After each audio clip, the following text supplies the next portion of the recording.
con el auspicio de Falco Gestión Audiovisual y Portal Tributario. ¿Por qué pagas impuestos? Presentamos Ciudadano Tributario. Ciudadano Tributario. El podcast.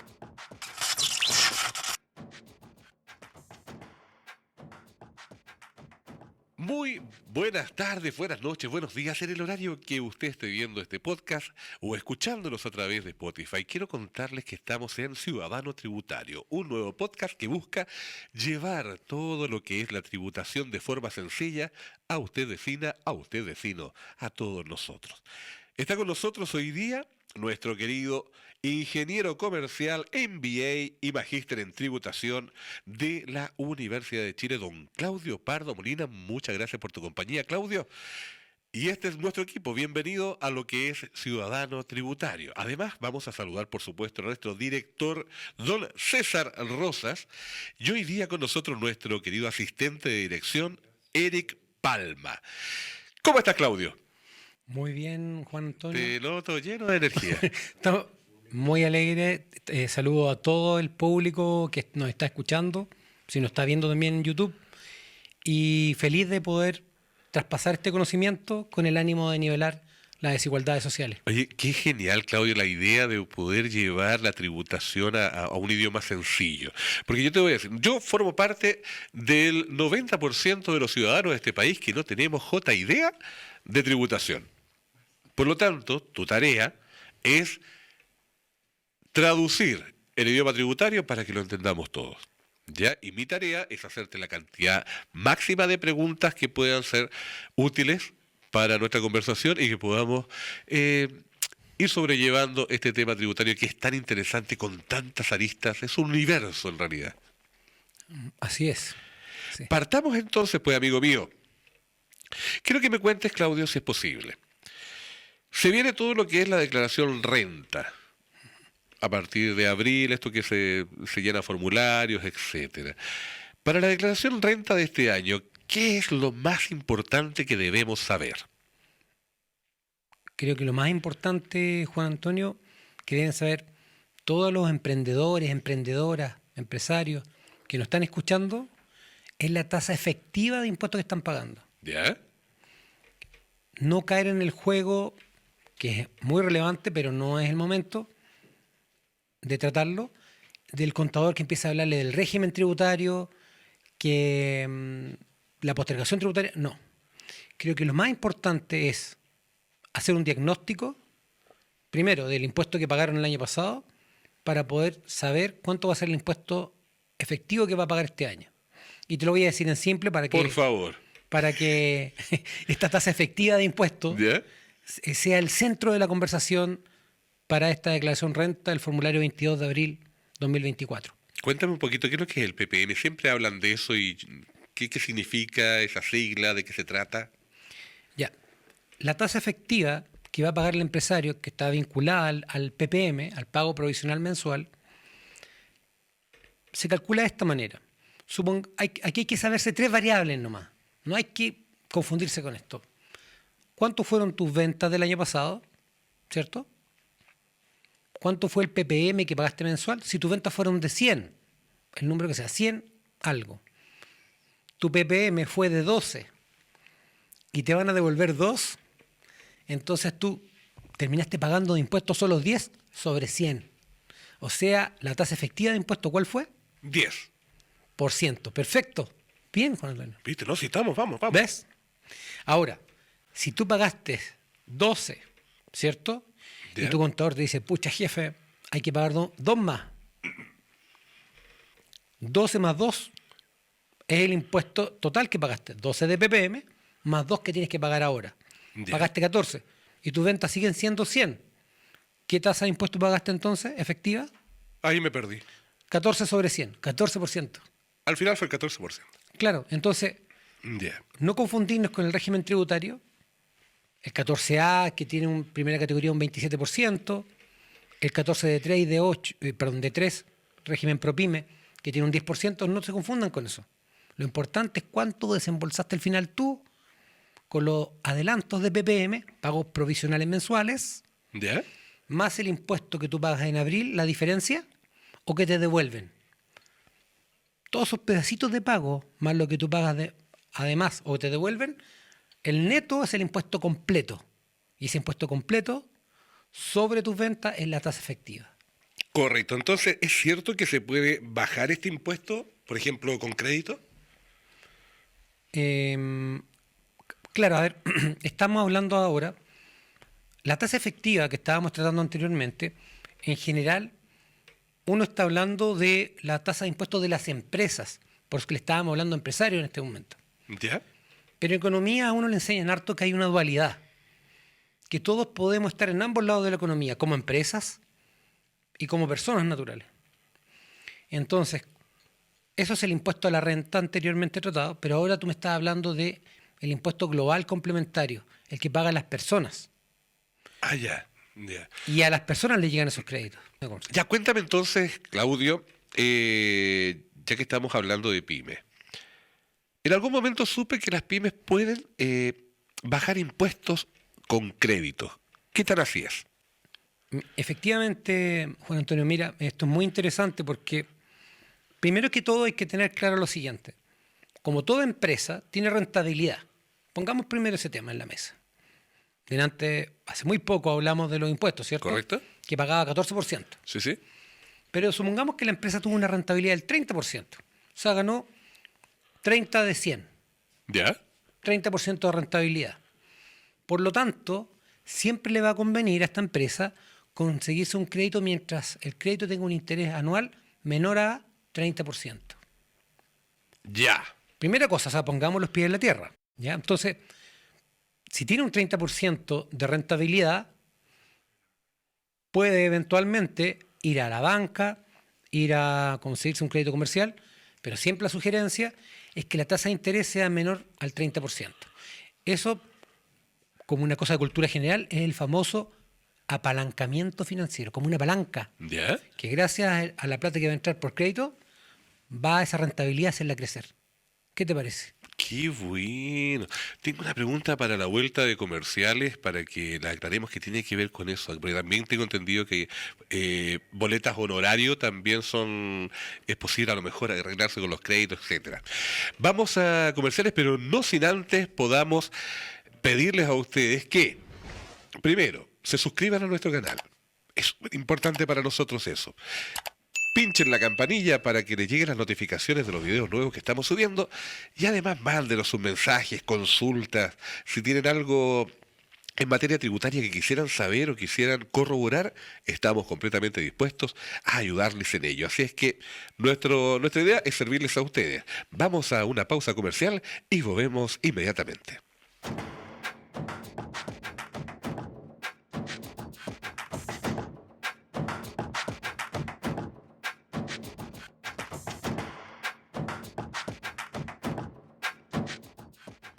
Hemos vuelto, queridos amigos, queridas amigas, y quedamos con un tema dando vueltas por ahí. Cuéntame, Claudio, ¿quiénes son los que pueden reducir impuestos con crédito, solicitando créditos? Claro, Juan Antonio, mira, todas las pymes en general ¿Ya? pueden utilizar los créditos con el apalancamiento financiero que te decía antes, es decir, antes hagan un análisis económico básico. Hay un límite, no pasarse de ese límite de porcentaje en el crédito. Claro, porque, o sea, mira, efectivamente uno podría conseguirse un crédito al 50%, que es el máximo legal, aproximadamente, pero si la rentabilidad es de un 30%, al final uno va a trabajar para el banco. Correcto. El banco te va a sacar toda la plata a través de las cuotas y tu negocio no va a crecer. Entonces, primero análisis económico. ¿Es la tasa de interés que me cobran más barata que la rentabilidad de mi negocio? Check. Si pasamos a primera prueba, hay un segundo tiempo. Y el segundo tiempo es que hay franquicias tributarias para las empresas que pueden ocupar los intereses de los créditos para rebajar la base tributaria. Es decir, si tú hayas tenido esta misma utilidad de un 30%, ¿cierto? Una cosa es la utilidad de cuánta caja te quedó. Pero lo que queremos es que la utilidad para pagar impuestos sea más chica. ¿Ya? Y tú puedes colocar el interés en estos 30 y ahora la base que va a pagar impuestos en vez de 30 va a ser de 10 o de 20. ¿Y por qué de 20? Porque esos 10 que le restaste fueron puros intereses. Ya. Por eso es que a las empresas en general les conviene endeudarse. porque pueden ocupar el interés, la tasa de interés. Correcto. ¿Te fijas? Tengo una espina clavada con el tema de la reforma tributaria. Por ahí escuché, no sé si estoy equivocado, que no es lo mismo cobrarle impuesto a una persona que gana 3.200.000 pesos, que tiene 4 hijos, que cobrárselo a una persona que gana 3.200.000 pesos y no tiene hijos, vive solo. La carga impositiva para uno es mucho más alta para el otro.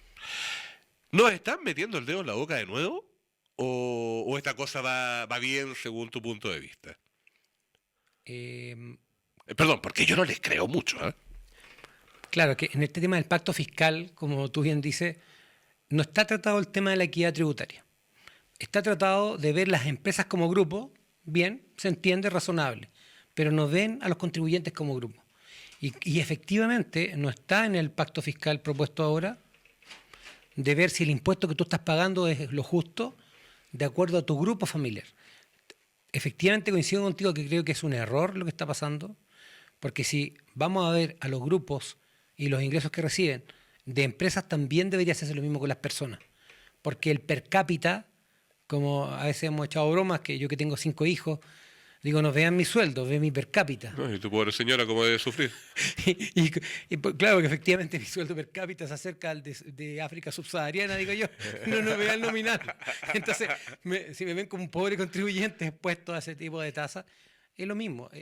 Es la misma injusticia que se genera cuando le cobran la misma tasa de primera categoría a una pyme que a una transnacional. Y cuando nos dicen, por ejemplo, que voces en contra nos hablan sobre fiscalización sobre la evasión, que es mucho más productivo mejorar la fiscalización sobre la evasión que cobrar más impuestos. ¿Están así?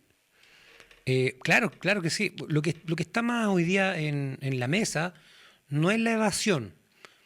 Esto parece un juego de palabras. Lo que está en la mesa es la elusión. Explícame un poquito de eso, porque a mí me suena como a magia. Sí. Tú andas en moto, ¿cierto? Sí. Entonces, tú llegas en la moto, ¿cierto? Tienes que salir del pórtico de la carretera ¿Ya? y te enfrentas al pórtico, que es el hecho grabado, el impuesto que hay que pagar sobre ese hecho grabado. Y Porque si tú- grabado porque hay una cámara. no, grabado es porque te van a cobrar el impuesto de primera categoría. Ya. Ok, vale.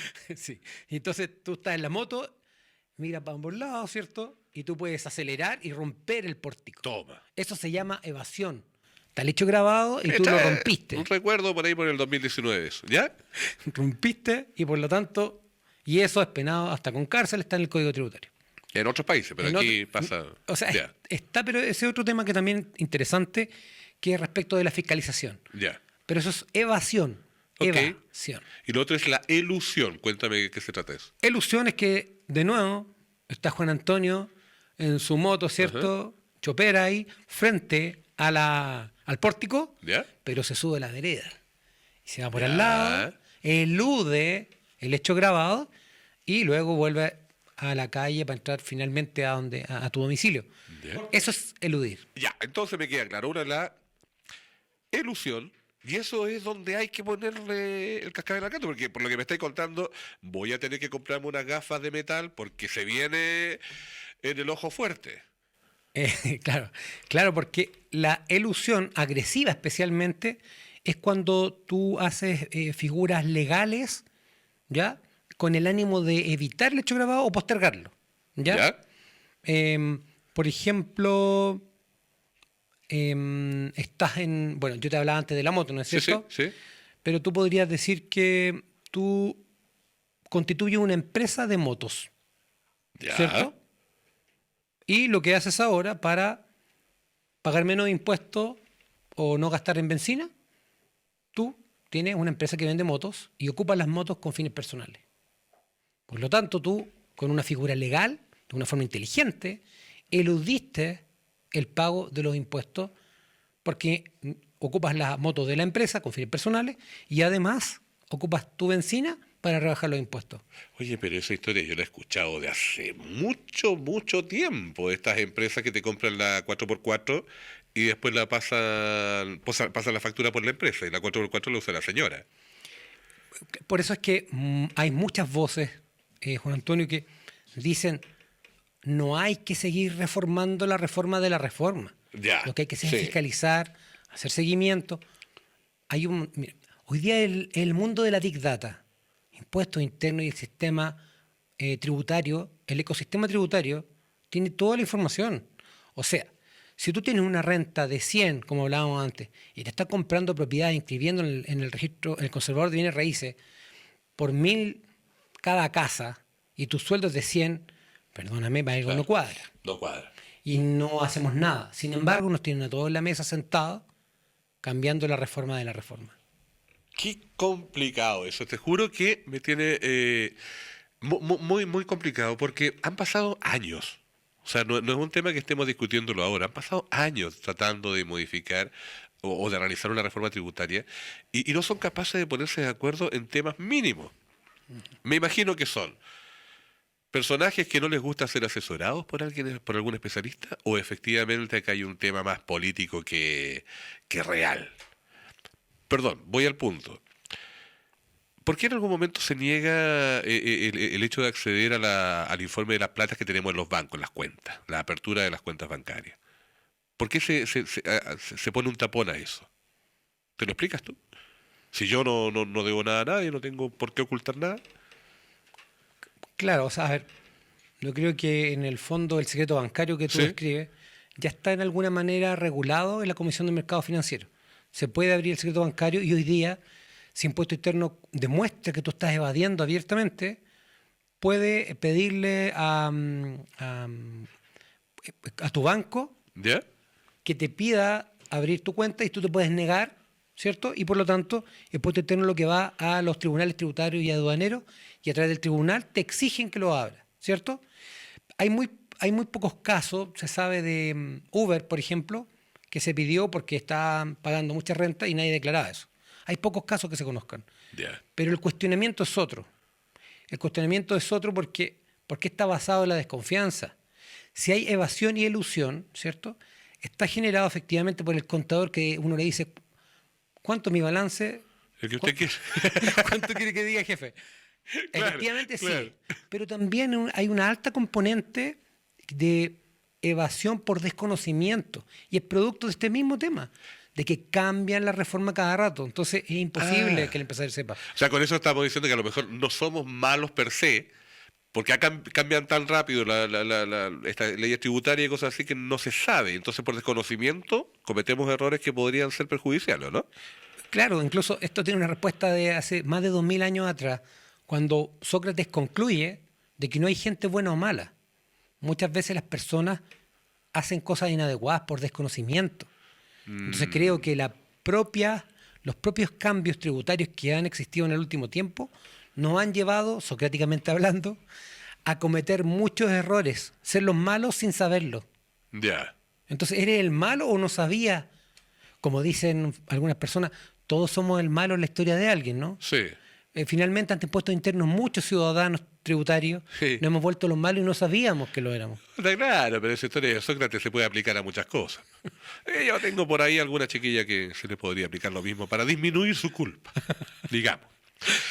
¿Por qué ciudadanos tributarios? Ciudadano tributario porque el tributo nació como un acuerdo de un grupo de personas que conformaron una tribu. Ya. Imaginémonos 4.000 años atrás, donde se supone que empieza la historia, ¿cierto? 6.000 años atrás. No hay muchas personas en el mundo, habrán miles de seres humanos que se juntan y se ponen de acuerdo en que están dispuestos a dar una parte de sus recursos al hombre más sabio, con tal de que él tenga recursos para defender al grupo, a la tribu. Es Mira. un acuerdo. Y le damos a él además el poder de la defensa. Él tiene las armas, nadie más. No nos podemos matar entre nosotros, solo él puede decir quién vive y quién muere. O Le sea, entregamos esa por posición. la tribu es tributario. Por eso no se los impuestos. ¿Y el ciudadano? Porque cuando se unen todas estas tribus, conforman la ciudad y están dispuestos ahora que este tributo no le llegue a la cabeza, sino que le llegue a quien está administrando la ciudad. Con esta clara explicación sobre ciudadano tributario, nos queda claro, ¿no? Nos vamos y dejamos este primer capítulo. No sin antes decirles que recuerden suscribirse, darle a la campanita y mandarnos sus mensajes porque vamos a tratar de responderlos en el futuro. Así que, Juan Antonio Carrasco, Claudio, ¿se despide también del público? Me despido, un gusto que participen de esto, que se eduquen, que no se dejen llevar por los impuestos que le digan que hay que pagar, sino que ustedes tengan una opinión crítica para poder crecer como empresarios y que por lo tanto también contribuyan a la sociedad. Nuestra idea es bajar la tributación a nuestro nivel. Amigas y amigos, muchas gracias y nos vemos en el próximo capítulo. Nuestros agradecimientos a Centro Comunitario Santa Cita. Hemos presentado Ciudadano Tributario. Las opiniones vertidas en este programa son de exclusiva responsabilidad de quienes las emiten y no representan necesariamente el pensamiento de Ciudadano Tributario. El podcast.